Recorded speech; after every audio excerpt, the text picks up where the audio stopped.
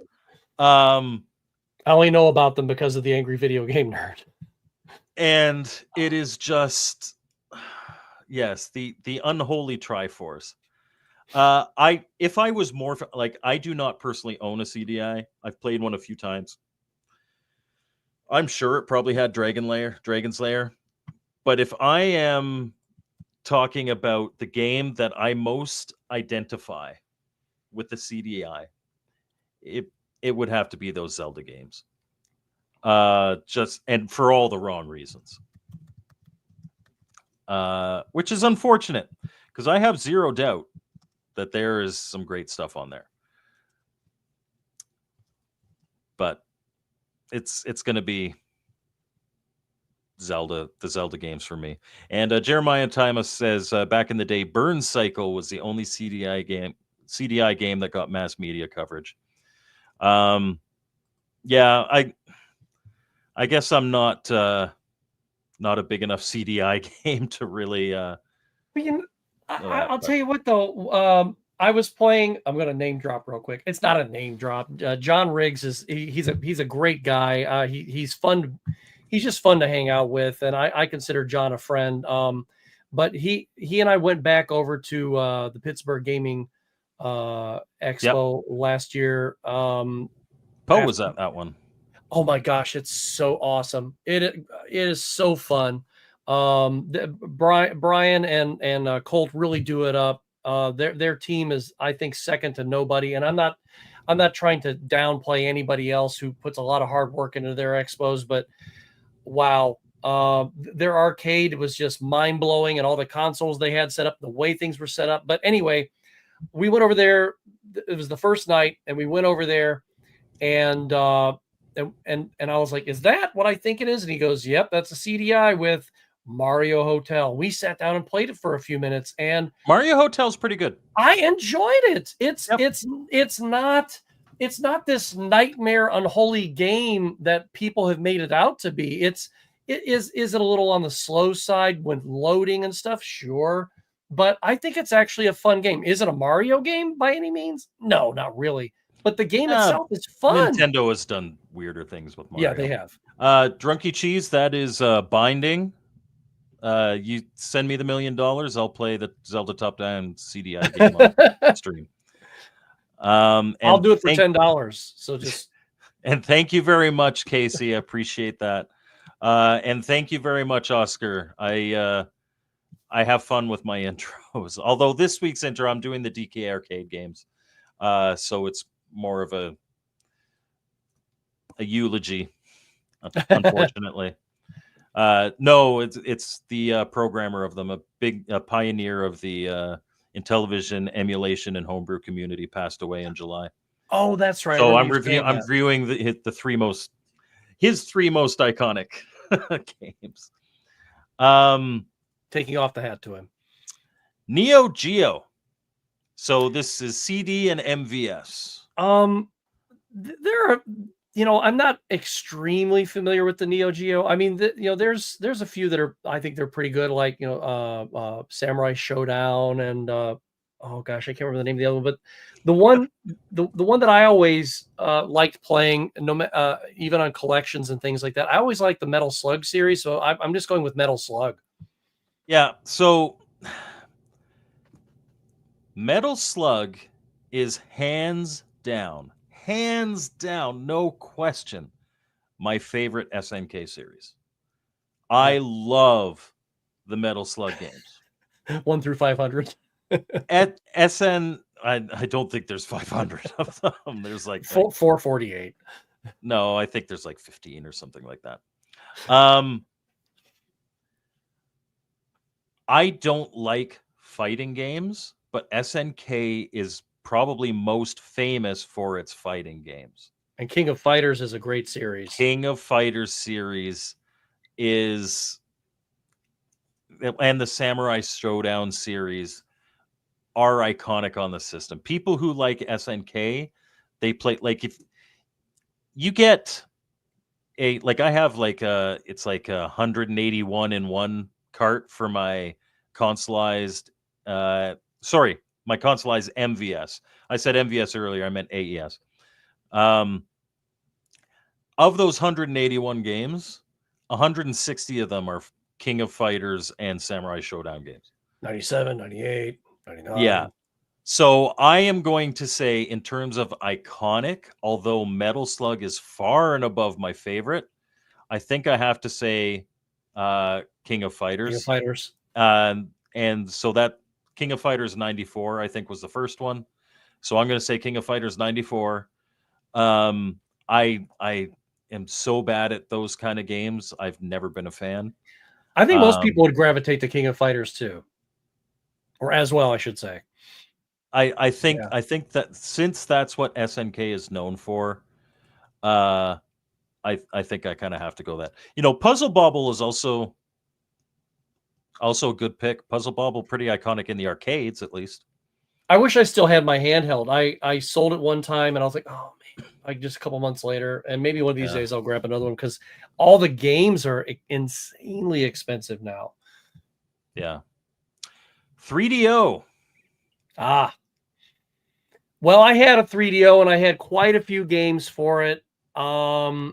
This would be a difficult one because you had Glasnost and Hmm. oh gosh, what was that one? Captain.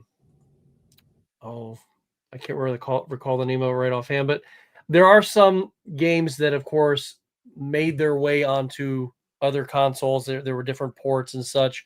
But my favorite, one of my favorite games of all time, but my favorite version of this game, and this is the one that I always gravitate to when I see a 3DO system. The first thing I think of is Return Fire. Okay. So, and I think this is going to be probably more of a personal choice than what is maybe the most iconic thing, because there were two or three great party games like Glasnost, and there was another one I can't remember the name of right offhand. But I'm going with that. I mean, there was Road Rash and oh gosh, there was another one that was a port that went to the Saturn. I can't recall, but I'm going with Return Fire. And Oscar, your English isn't bad. You're all good. Um, Captain Quasar, yeah, Gex, yeah, Gex, so the 3DO, man, it could have been so big if the PlayStation didn't come out and absolutely yeah, crush it. Um, it's got a good version of Need for Speed. I love Road Rash on it. yeah. It had a lot of great ports from PC games like Wing Commander 3. Hmm. One of my favorite, again, this is one that nobody in the chat's going to care about, but Panzer General. Hey, Yeah. typical middle-aged white guy, big into military history. Um, I just recently found all of my receipts, just the receipts from when I bought all of my games and my console and everything from Flashback Video Games in Amherst, Ohio. And the funny thing was, I don't have all the receipts sitting here on my desk, but I do have one of these. They had Flashback bucks, so I thought that was really cool. oh, But nice. yeah, but I really did enjoy uh yeah, Captain Quasar and some of the other ones you just mentioned. I had a ton of them, and I was the only idiot probably in the world who got rid of his long boxes and put them all in like a zipper sleeve. Oh, I yeah, did. that hurts. Yeah, Uh, I don't do stupid things like that anymore. Gyroid Galaxian is taken off, but he has two questions. Do you have Quad Run? It's known as one of the rarest games ever. As the only people who got it from Atari Club. No, I do not have Quad Run. Nor do And I. two, do I have all 9 launch titles? I presume he means the Gatefold 9 for the 2600. And yes, I do. I have those. Those ones are not hard to get. No. As a matter of fact, I've probably Um, sold them all, or at least half of them. I'm going to go. So for 3DO, there's, the Return Fire is a great option. But I'm going to go with Gex. Gex was pretty iconic. We're on the 3DO now.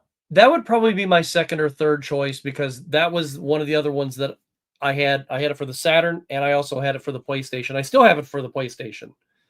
But that was the first time I ever saw Gex, and Gex was hilarious. So yeah. Yeah. Yeah. I think it started on the 3DO and eventually got ported over to the PlayStation because again 3DO died. Um, Yeah, but Shockwave. yeah, there's a lot of great ones to pick from. But well, Sean Gecko clearly was the best Gex. Not Not Roger Quick. Roger. Pick another lizard. I don't know. All right. So we're on to a biggie. We got The original PlayStation. There are what do you have? tons of iconic games. I've I got narrowed one it in down my to two. head. I narrowed it down to two. Okay, I want to hear yours first. Okay. I narrowed it down to Metal Gear Solid and Crash Bandicoot. Okay, so I bought my PlayStation because I wanted Metal Gear Solid. I bought it with my brother. He wanted Final Fantasy VII. Mm-hmm. Neither of us were disappointed. Tomb Raider, Crash Bandicoot is iconic. For a lot of people, what? Oh, Parappa the Rappa is iconic. Resident I Evil was a little 2. old to get more than 30 minutes of fun out of Parappa the Rapper. I was too. I didn't care for it. I have to say that despite the fact that it is not my favorite in the series, by a long shot, it's probably like my fourth favorite in the series. I think that it is impossible to separate the PlayStation from Final Fantasy VII. Okay. It is iconic. It's the most popular Final Fantasy, despite not being the best of them, because it was a lot of people's first introduction, I think, to the series. Also, it was the first in 3D. I think there are definitely arguments. Man, Silent Hill, Symphony of the Night, Twisted Metal. Twisted Metal Twisted is Metal. damn high up there. Absolutely. Absolutely. And I loved Silent Hill. I loved the hell out of Silent Hill. Um, I can definitely respect the Final Fantasy choice as well. Tomb Raider is a fantastic choice too. Yeah, even though I don't play that type of game, and I've said this before, I do poke fun at people sometimes that play RPGs, but it's all in jest. Because even though I don't enjoy those and I can't watch people play them, I understand why people like them and I understand their importance in gaming history.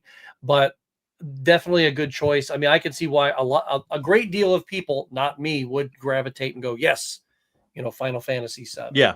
Yeah, and I'm the same way.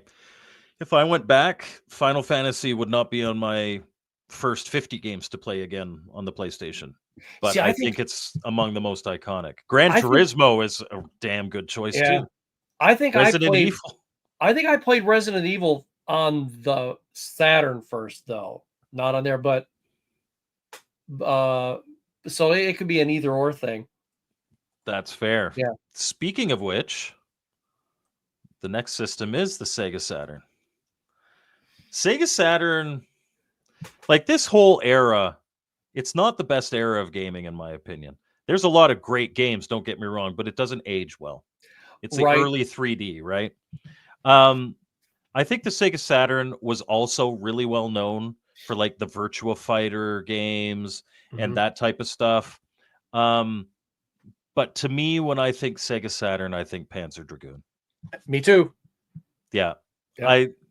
It's just, again, not necessarily the best game, although it is a great game.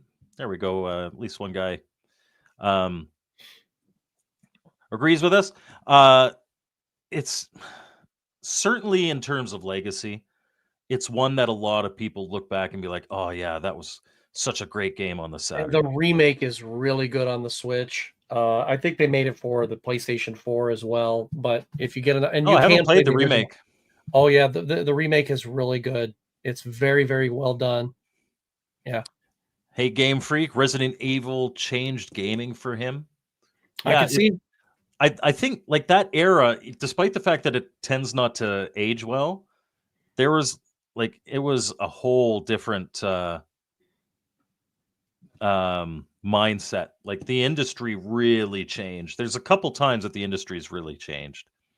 Yeah, and that Um, Nights into Dreams as well. I think that 3D controller, that was kind of the thing that yep.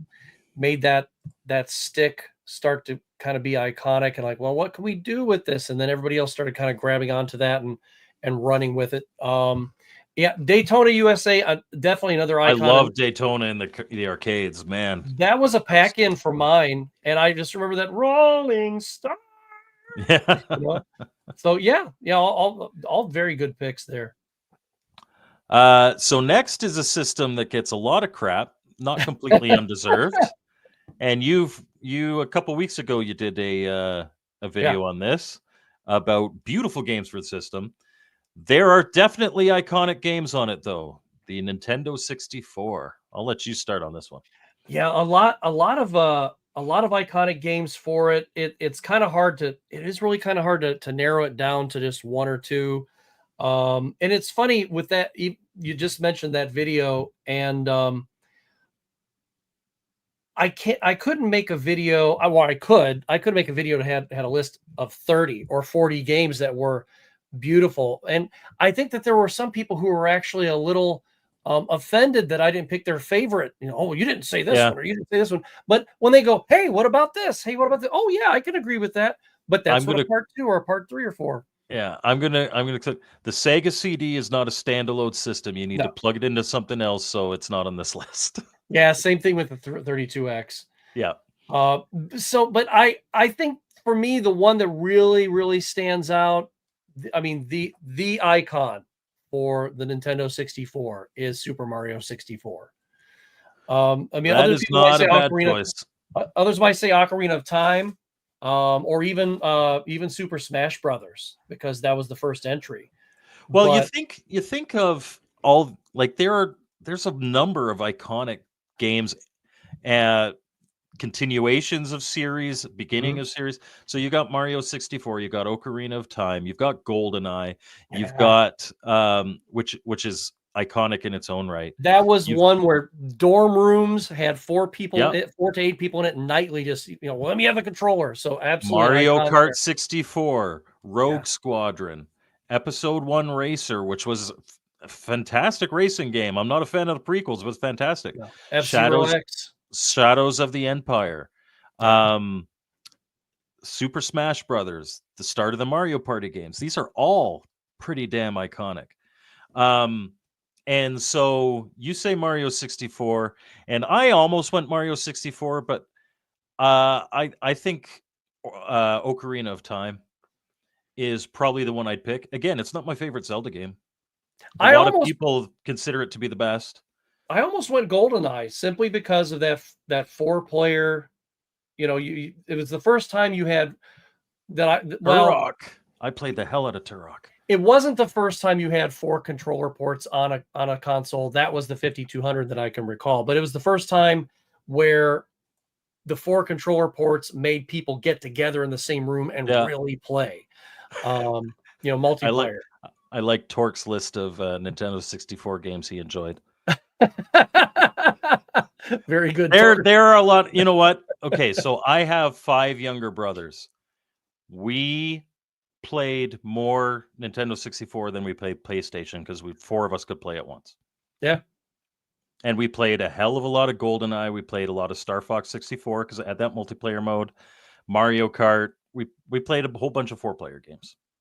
I mean, Smash and Brothers too. what a great, at that time, I'll bet that, because I'm technically an only child ish, but I'm not. I mean, I have two half brother. I have a half brother and a half sister that didn't live in the house with me. So, You I'm were really raised not. as an only child, but you're not an only child. Right. But, what an awesome Christmas for anyone who had, say, 2 or 3 or 4 or more kids in the family, because that's one heck of a great family gift.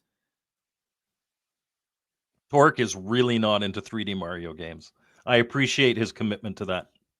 And I at the time I was not, but it really grew on me. Oh, I really when I liked first that played one. Mario 64, it blew me away. It really did. I was like, I didn't know what the hell I was doing, and then and I was a teenager. It's not like I was a 5-year-old kid. I was like, yeah, oh, yeah. yeah. I had to figure it out. I'm like, why am I? Where's so I think the controller itself was kind of my stumbling block.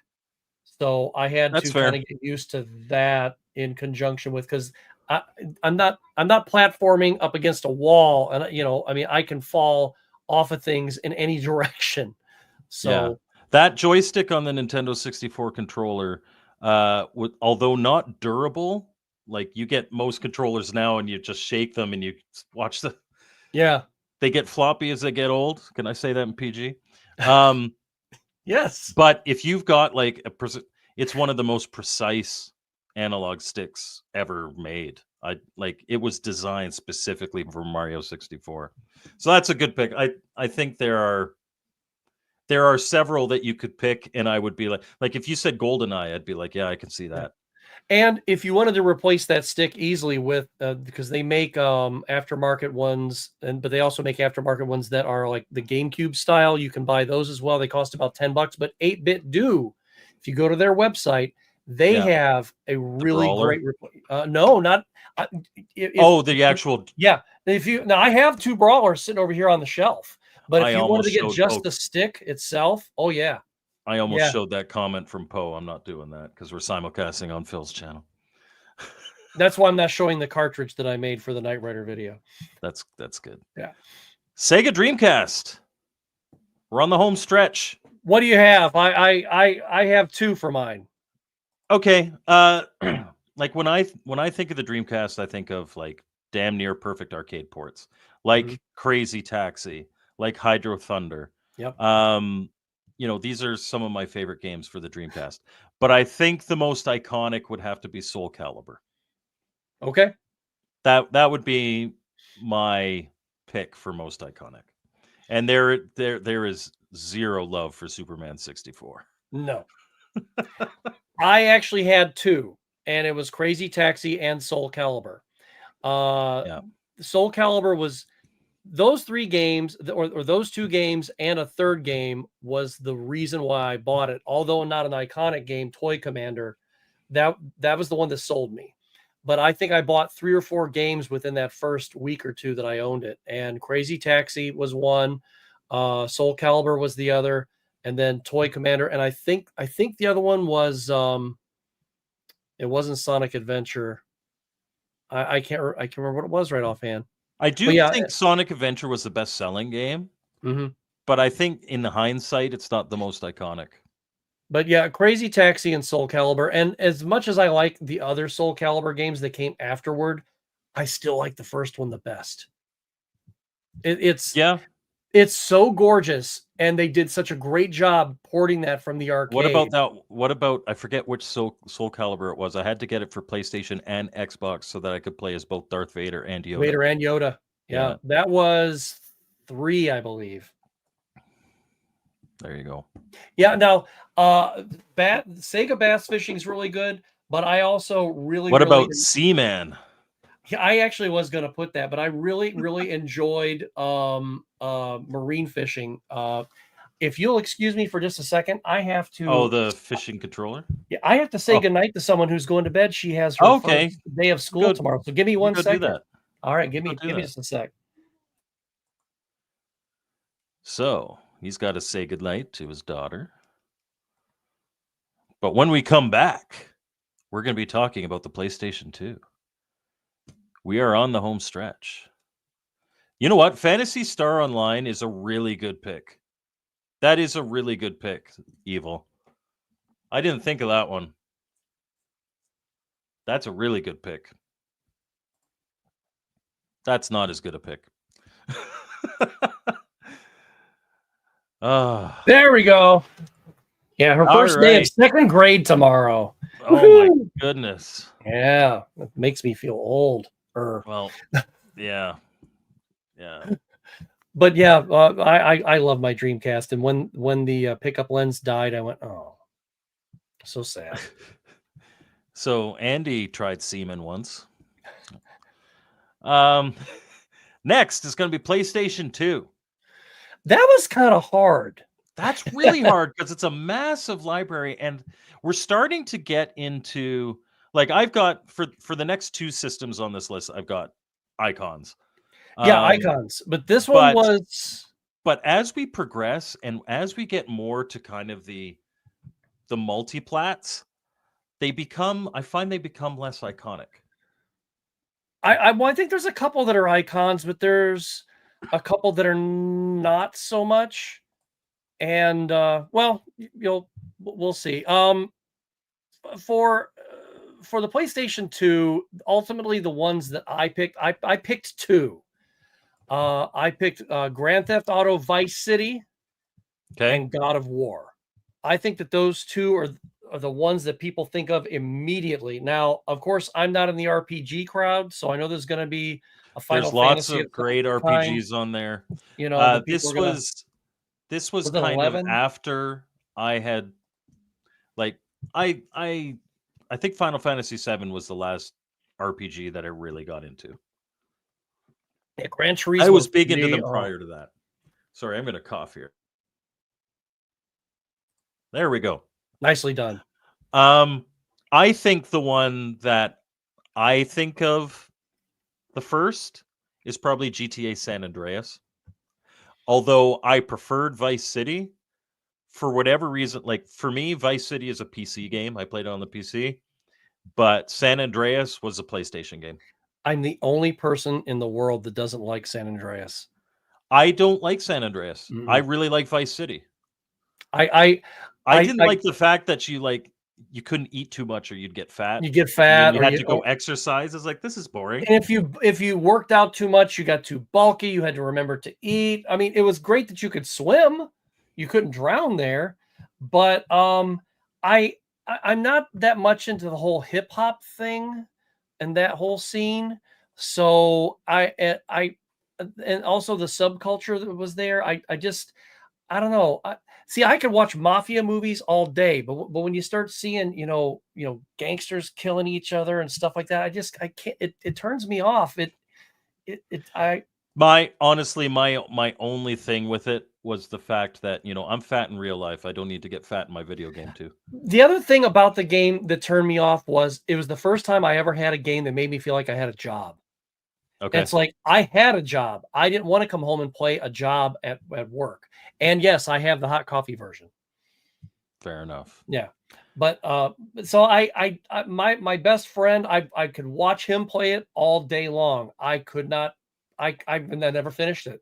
Now, Vice City, I played that all the way through. Now, would I throw in? So Vice City set the tone so right. The first time you get on a vehicle in that game, it's playing Beat It. Yeah. From Michael Jackson. It's like, yes, I've arrived. Thank you. I am an 80s child. Let me drive around Miami. I always turned it to V-Rock or I can't remember the name of the other station that had the Hall & Oates on it. Oh, but sometimes I would turn it on to the chat channel and just listen to that because that was hilarious. Yeah. God of War was one of Scott's picks. Yeah, God of War is. I think God of War was definitely a system Devil May Cry. A lot of people. There are so many. Certainly the Metal Gear 2 and Metal Gear 3. Yeah. Certainly Final Fantasy X. Like there was several Final Fantasies that are pretty big on that. Guitar Hero was a phenomenon for all those. But we're going to move on to the GameCube. This one's really easy for me because I was not into the GameCube when the GameCube was a current system. I got into it after.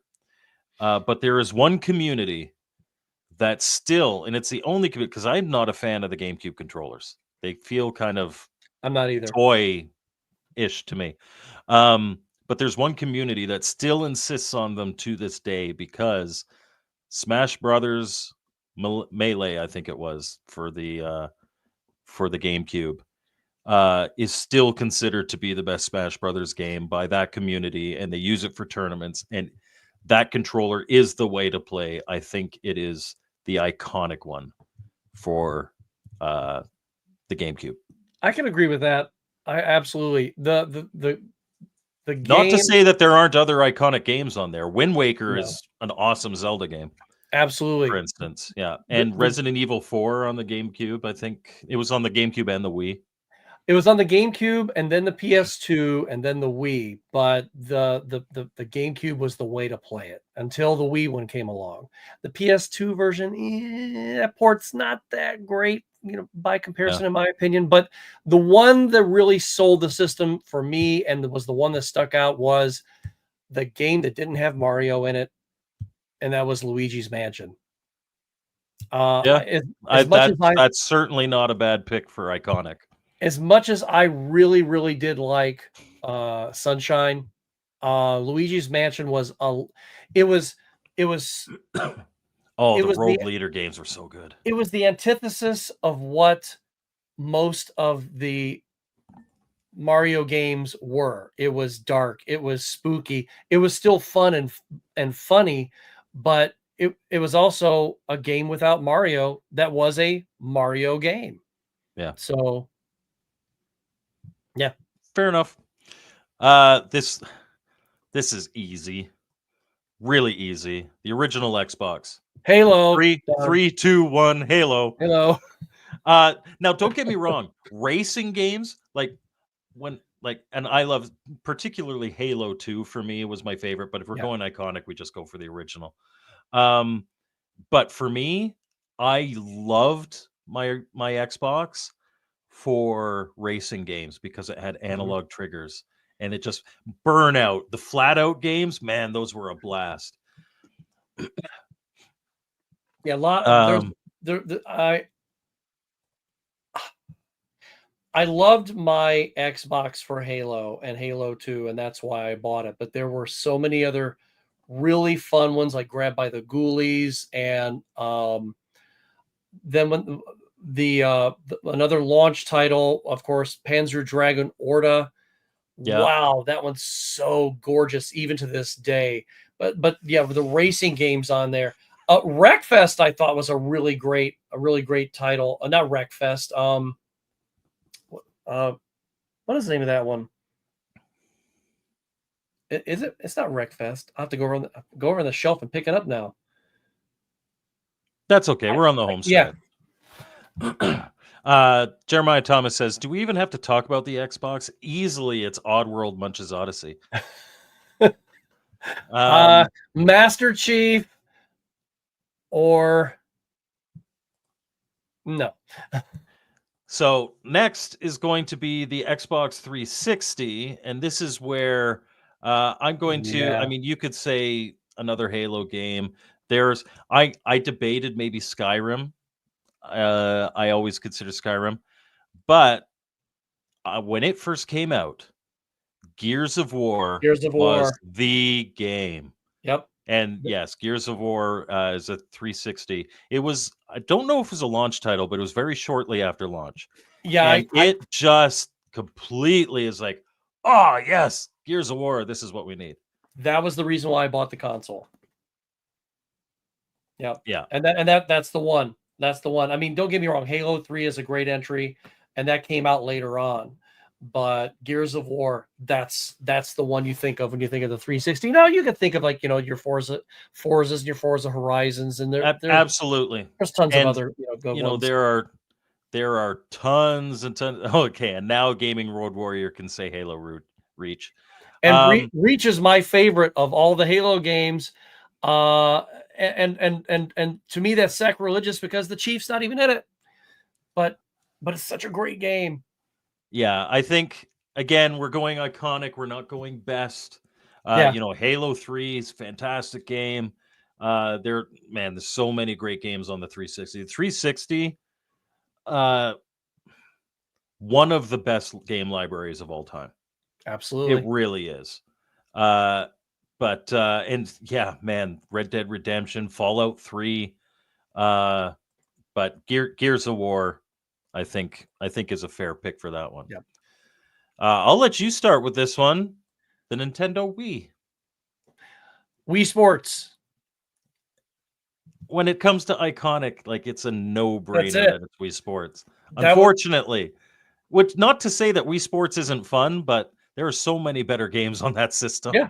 And when you have elderly communities and homes and stuff that are getting old people off the couch, out of chairs, and playing that, when you have grandparents getting off the couch and playing games with their grandchildren, Yep. what an I and there were people. I remember when I was working for GameStop at the time, I had people coming in buying that, and they're buying it just, oh, my wife said something about a Wii Sports included with it. And I'm like, yeah, here you go. Let's sell the console. And that'd be it. And that'd be the only Yep. one we had, So that is pretty incredible to me. Gaming Road Warrior has never played the Wii. So Torque will disagree, but Justin, Super Mario Galaxy and Super Mario Galaxy 2 are two of my favorite games of all time. Yeah. They are absolutely phenomenal 3D Mario games. If you're not into 3D Mario games, you're not going to like them, but they are phenomenal. I think for the 3D Mario games, they're probably the two best. I mean, it's arguable. The one thing I will say too is the Wii Play disc I liked a lot. Wii Sports Resort that some people are mentioning, that came with the little, remember the little rubber condom that you put on that had before you got the upgraded Wiimotes altogether. There are some really, really, really good games for the Wii that are unfortunately shadowed by a lot. But even at the time, who didn't like? I remember Rayman Raving Rabbids was such a big thing. Like party games, like WarioWare. When we bought that console for my sons for Christmas, we had a copy of that, and that would be my second choice. Then would be Rayman Raving Rabbids. We bought that. I think we had maybe two games that morning, and that was the second one. And what a fun game! And there's my dad, however old he was at the time, he might have been in his late 60s, early 70s, playing it. And my dad didn't play video games, playing right along, with us, and he was having a great time with Rayman Raving Rabbids. I have video of my dad playing. My brothers used to come over, we'd drink, and we'd play Rayman Raving Rabbids. It was fun. And the interesting thing I will say to who was it? Was it to Torque? If you've never played Mad World, Mad World is nuts. I think I might, because I've mentioned that game and had it on my channel in a couple different videos. I might just do a whole review only on Mad World. Mad World is one of the best games you could play on there. Not necessarily iconic per se for the Wii, but with the black and white and the red, the blood was red. Just insane game. Yeah, so there's a lot to love about what's on the Wii, but it's unfortunately overshadowed by a lot of the third-party schlock. PlayStation 3. I'll let you start on this one. Uncharted. But I would actually say Uncharted 2. Okay. Even though the first one was great, for some reason, everybody that I know of always jumps on Uncharted 2 because it cleaned everything up, and that story is just amazing. 3 was great too. There's so many games we could pick on there that is sick. I know there's another Final Fantasy that people love. Solid library. Yeah. Metal Gear Solid 4, although it's like 75% movie and 25% game. Yeah. I also picked Uncharted. There was another one I wanted to pick, but I think I'm actually using it for my PS4. You probably can think of what it is. I was not ever the biggest Uncharted fan, which is ridiculous because he's an Indiana Jones kind of character, and I love that stuff. But I could never really get into the Uncharted games, which is unfortunate. Like I enjoyed watching people play them, but I just didn't like playing them. Well, that's a shame. That is a shame. Oh, well. There are a lot of games that you could use, but I agree that that Uncharted is probably the one for me that I think iconic PS3. Yeah. The Wii U. This is it's there's maybe 3 or 4 games that come to mind, but I have Mhm. a tie for 2. Okay. And then I'm going to be cheating with it later on. Mario Kart 8 and The Legend of Zelda Breath of the Wild. Both of them are fantastic. And the really cool thing is what I've seen side-by-side comparisons of Breath of the Wild with the Switch version, and the Wii version is actually the better version graphically, believe it or not. Okay. Wow. Yeah. The Wii U, I mean, you could say Nintendo Land. That Hmm. my kids and I played tons of Nintendo Land. Um, I ended up going with Mario Kart 8. But I think Super Mario 3D World is also a phenomenal game. Beautiful. Um, it's unfortunate that the Wii U was as unsuccessful as it was, Yeah. because there was a lot of untapped potential on there, and that was 99% Nintendo's fault, trying to like force people to use it. But yeah, there are several good games on there, but being the Mario Kart, like if I like, I'm not going to say Mario Kart for the Switch, but the fact that that Mario Kart with DLC ended up lasting like what, 15 years almost, Yeah. as the number one Mario Kart series, and it didn't change. Like it was, I think it's iconic for the system. Absolutely. Um, which brings us now. This one I struggled with. I struggled so hard. The Xbox One. I had a hard time with that one too, because I think this is where, especially where the Xbox started to falter when it came to It just like for it. me, the game I played most on it was Fallout 4. I played days and days and days of Fallout 4, but it's not Yeah, iconic for the system. no, I had a hard time too, and the one that I went with was Forza Horizon 4. Uh, Okay. that's kind of weak, but at the same time, the console itself was kind of weak. I mean, the only other thing I could think of is Halo 5 Guardians, but Yeah. once again, we're not picking the best game in the world. We're picking the icons. And And because of that, the one that I ended up picking, because it was an exclusive Xbox and I remember it getting a ton of hype, is Rise Son of Rome. that is such an underrated game. It is and it is. There's another one that could go in there, but I don't know if it would be considered an icon. It would be a Sunset. Oh shoot, Sunset Showdown. What was the name of? I don't want to go. Sunset Overdrive. Overdrive. That was it. Yeah. That was And from Mike's Gaming Road, Mike the Gaming Road Warrior. yeah, and that's like a $5 or $6 game even now at GameStop, and it's a really good one. And I remember at the time when that came out, it was being pushed heavily. But is that the icon? Like what you just named? Probably And it not. is fair to say some of these systems don't really have an iconic game. We're And picking one. We're forcing ourselves to. I think the Xbox One is that one. I don't think anybody really thinks of one particular game that or two that are that were the ones that stuck to it. And one that I have a similar problem with, but was easier for me to figure out, The PS4. was PS4. And I'm going to start with this one Yeah, go ahead. because it was a PS3 game, but I think it became much more like much in the way that to me, Breath of the Wild is a Switch game. It's not a Wii U game.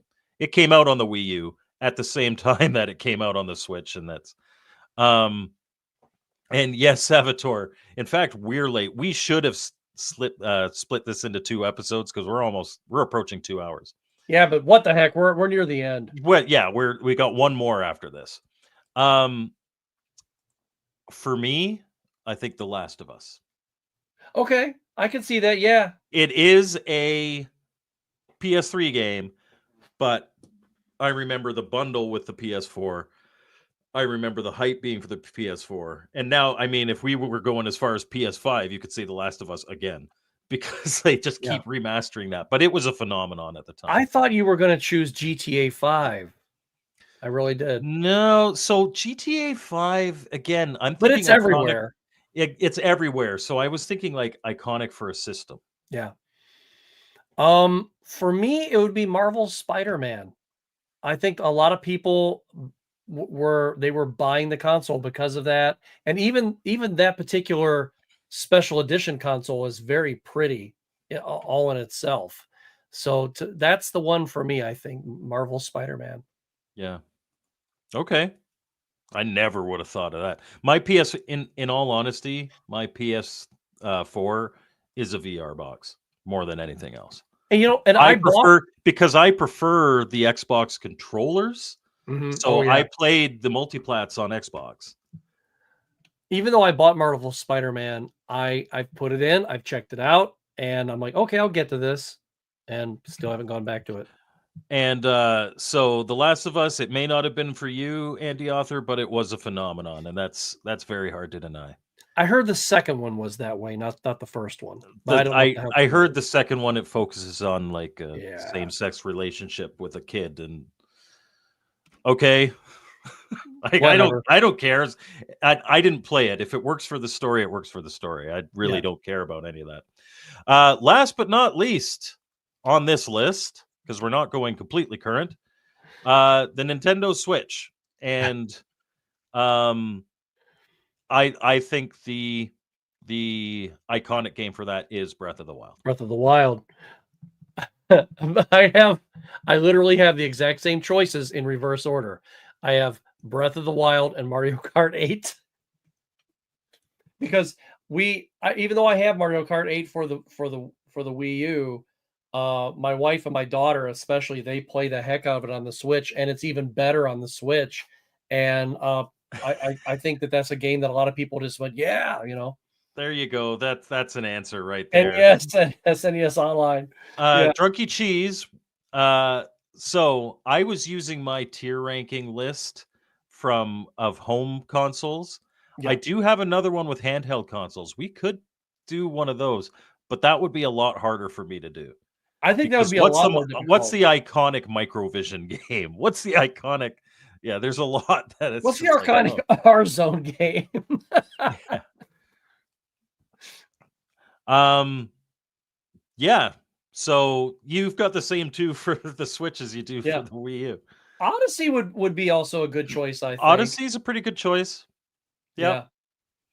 Because I was really impressed with Odyssey, and I generally don't play a lot of platformers and a lot of the Mario games. As much as I like playing them, I'm not very good. But with Odyssey, I was actually like, I'm not dying immediately in this game. I'm not doing too badly. So Switch is a hybrid. It's not a handheld, it's a hybrid. I wish they would have made a version that just didn't come out of the thing. I mean, I should just go get some glue and just glue it in there, and that's it. Mike the Gaming Road Warrior, I might reach out to you. That's not a bad idea. I do need ideas for podcasts.